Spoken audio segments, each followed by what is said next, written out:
नमस्कार सर, मेरा नाम शिखा मिश्रा है। हमारी जो युवा पीढ़ी है और जो आने वाली पीढ़ियां हैं, हमने श्री राम की और सनातन धर्म की एक अलग ही परिभाषा बनाई हुई है।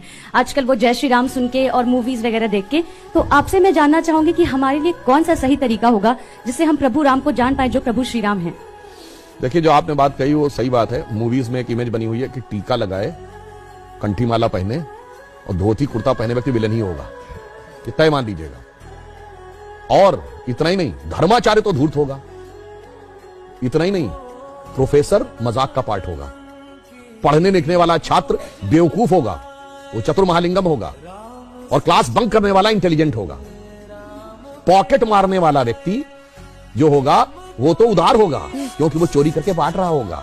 ठीक। और जो बिजनेसमैन है या जो नौकरी कर रहा वो बेवकूफ टाइप का दिखाया जाएगा, वो जिंदगी की दौड़ में पिछड़ता दिखाया जाएगा। अरे बहुत सारी चीजें दिमाग में भरी गई हैं फिल्मों में। ये बताइए, ये फौजी के डिसिप्लिन का मजाक उड़ेगा।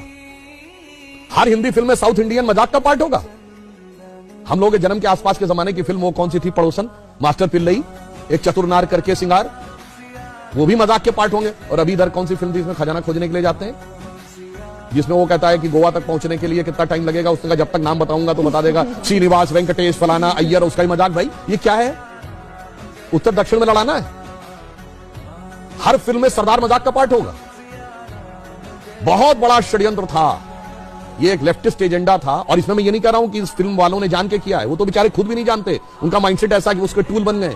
तो नई पीढ़ी ने तो बहुत कुछ ऐसा ही देखा है और ये बड़े करीने से उसके दिमाग में बैठा दिया गया है। अरे भाई, हम लोग भी बच्चे थे तो ऐसी बात रहती थी, बाबा आ जाएगा, झोली बाबा पकड़ के ले जाएगा, तो मतलब वो दाढ़ी वाला बाबा ही झोली होगा। और मैं किसी के प्रति अवमानना नहीं करना चाहता, मगर एक बात बताइए, कभी किसी मौलवी को नेगेटिव रोल में दिखाया गया तो बताइए। इवन आतंकवाद वाली फिल्मों में भी उसको कैरेक्टर रोल में दिखाया जाएगा। ये सोचने की बात है।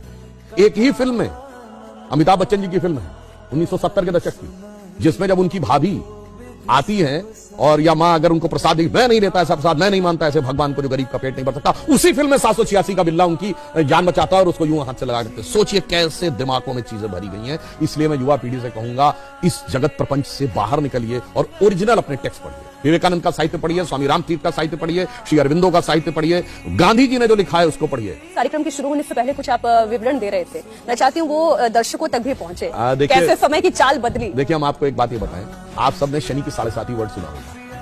ये 7.5 का मतलब क्या होता है? शनि एक राशि पे 2.5 साल रहता है और वो इतना जिसे ढैया कहते हैं। एक उसकी इतना शक्तिशाली होता है कि एक राशि आगे और एक राशि पीछे तक इंपैक्ट करता है। यानी कोई बहुत पावरफुल है तो उसका इंपैक्ट एक स्टेप आगे, एक स्टेप पीछे। तो 2.5, 2.5, 2.5, 7.5। तो कहते हैं ना, पहली ढैया, दूसरी ढैया, तीसरी ढैया। 12 राशियां हैं तो टोटल कितना हुआ? 12 × 2.5, 30 ईयर्स। तो शनि का रोटेशन साइकिल 30 ईयर्स है। भगवान राम के भी तो 7.5 लगी थी, तो बन गए थे। तो 2.5 साल मतलब 30 साल का रोटेशन साइकिल शनि का है। तो हमें हजारों साल से पता था, इनको कब पता चला? अभी 100-200 साल पहले।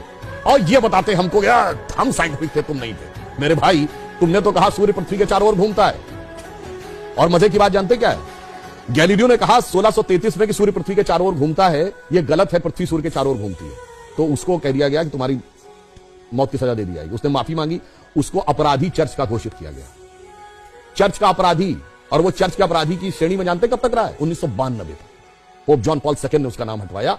वरना जिस जमाने में स्पेस में सैटेलाइट पहुंच गया, आदमी 69 में चांद पहुंच गया, और तब तक वो इस बात के लिए दोषी था। मगर कोई नहीं कहता उनसे कि आपके धर्म में कोई आपत्तिजनक बात लिखी हुई है, इसे हटाने की आवश्यकता है। मगर जहां सबसे साइंटिफिक बातें लिखी हैं, वहां पे लोग कहते हैं कि इसमें हटाने की आवश्यकता, उसको हटा। इस षड्यंत्र को समझना चाहिए। इस षड्यंत्र को आप भली बात समझें तो आपको समझ में आएगा कि जो सभ्यता सर्वाधिक उदार है, उसी सभ्यता के साथ सबसे अधिक छल किया जाता है, जिसे हम कहना चाहेंगे आजादी का अमृतकाल है।